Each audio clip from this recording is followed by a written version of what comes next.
Hello YouTube! It's time to get into the sleazy grind-off cinema of the 1970s, with a film that was originally slapped with an X rating by the MPAA before being re-edited down to an acceptable R rating, and that still as of today has not received a decent DVD release. I am Torstein from Cinema Terror, and this is my review of The Love Trill Murders, also known as Sweet Savior.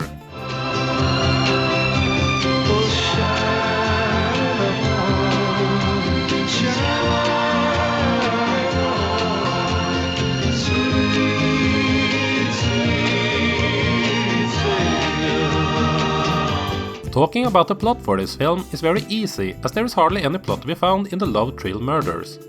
We first meet a Manson family-inspired group of hippies who are enjoying the life by doing drugs, having sex, playing music, and the occasional satanic ritual.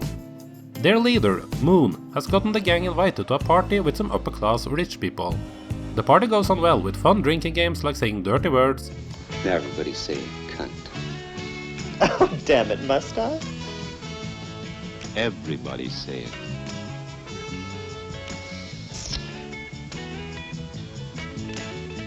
Cunt. Cunt.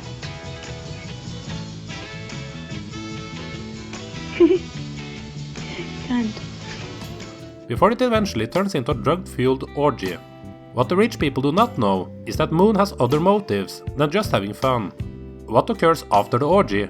At what lengths are Moon willing to go for kicks? You'll have to watch The Love Trill Murders to find out. When you count up all the films of the early 70s that are based on the Charles Manson saga, you get a glimpse of just how big of a media craze the entire thing was. Some of the films that are based on Manson are trying to tell the true story, well, true according to the media at the time, while others just use the idea to make cheap exploitation films with naked hippies and lots of drugs.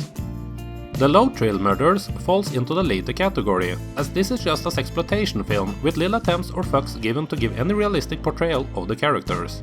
This is only done for one purpose, and that's to make some cheap bucks. That's not being negative though, as there are plenty of great films that came out from this grindhouse era with the same intent. And the idea of a hippie cult going mad is a great concept for a movie, and there is a lot you can do with that. But The Love Trill Murders doesn't try to do anything with the story at all. The only way you can really enjoy The Love Trill Murders is if you have a fascination with the early 70s grindhouse aesthetic, or just ridiculous dialogue.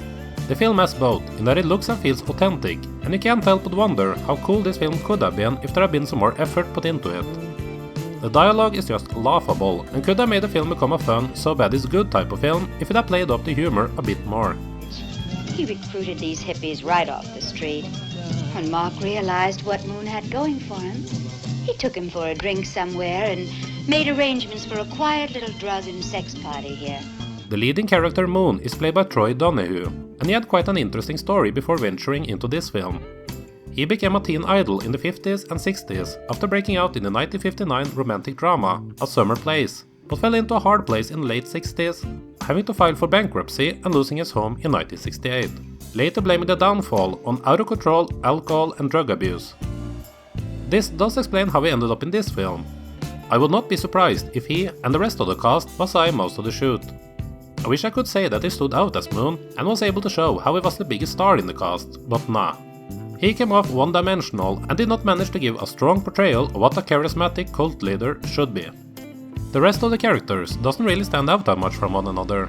We do start out following a young girl who has just been added to the gang, and how she is at first reluctant to play part in the sexual acts. There is also a weirdo who are either slightly retarded, probably due to frying his brain on drugs. He is tricked into a sexual encounter with a transgender, in what I'm going to guess was an attempt of being shocking and or comedic. Hey, what the fuck? So, some of us girls wear falsies.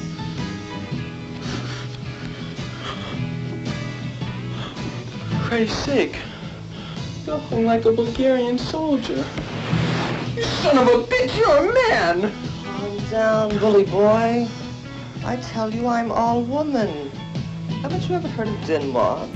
I should mention that there is a nice 70s music in this film, courtesy of Gilbert Slavin and Jeff Barry. If this is the kind of chill music you enjoy, then you should be satisfied by the quality of it present in this film. Born in a world of plastic people, what could I do? I was taught every single word that was not true. So I did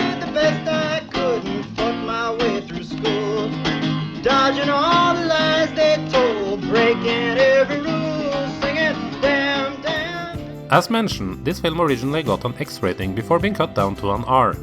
I actually think that this would have been better with X-rated scenes in it. There's nothing else going on than the orgy anyway, so might as well go all the way. The violence first starts to arrive in the last 10-15 minutes, and by that point you waited too long for something to happen and lost interest. As an adult feature, this would also have stood out and would probably have been remembered more today 45 plus years later. After some short theatrical runs without making much of a mark, the film found its way on home video in 1986 on a VHS by the legendary Westron Home Video Company. Nearly 10 years later, it was released on VHS again by none other than Trauma, and there was actually a connection between the film and the head of Trauma, Lloyd Kaufman, as he does show up in a quick, uncredited cameo in the film. For some reason though, it seems like the film hasn't been able to make the jump over to DVD or Blu-ray. And since it's not on Trauma's video-on-demand service either, and by the way, make sure you check out Trauma now, as it's a great service to support. I'm going to guess that the rights have expired or something like that, as it makes little sense to me that this hasn't been on a better format yet. There is supposed to be a DVD out from a German company called Great Movies, but I'm not sure if that counts. A good home for this movie would definitively be in the Code Red library. So hopefully it gets out someday, as even if it's not a good film, it does capture its time in some way and deserves to be preserved. The Low Thrill Murders are not a great forgotten film, but it does have its place for hardcore fans of grindhouse and exploitation cinema. The film has the aesthetic and some nice songs and ladies in it, but will not be worth the time for those who are not interested in these sorts of films. Even if I'm giving this a low score, I'm still happy that this film exists and that I've now seen it. The Low Thrill Murders gets a 2 out of 5. This is a hard to find film, but I'm sure it has its fans out there. Have you seen it? What other unknown grindhouse films of the 70s do you think more people should check out? If you want to check out a great film from the same time period, then give my review of The Mac a chance. A like and good feedback lets me know that I should keep digging up movies from the early 70s. So make sure you do that if you like this video. Hope you enjoyed it, and I hope to see you again on Cinema Terror.